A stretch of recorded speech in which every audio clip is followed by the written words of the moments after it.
Hello friend, तो आप लोग के लिए मैं अभी एक वीडियो लेके आया हूँ। मनोज भाई का वीडियो है, एक बार वीडियो पूरा देखना। अगर वीडियो आपको अच्छा लगे तो लाइक करना, कमेंट करना और वीडियो शेयर करना, साथ में फॉलो भी कर लेना।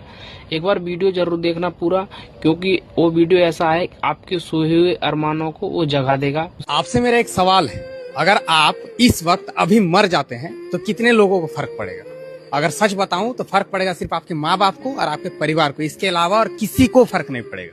तो जब आपके मर जाने से किसी को फर्क नहीं पड़ रहा है तो लोगों के मजाक उड़ाने से आपको क्यों फर्क पड़ता है? आप में से ज्यादातर लोगों का यही रहता है कि हम जब वीडियो बनाते हैं तो हमारा लोग मजाक उड़ाते हैं। अरे भाई, इतिहास गवाह है, जो कोई भी बड़ा करने की कोशिश किया उनका लोगों ने मजाक ही उड़ाया।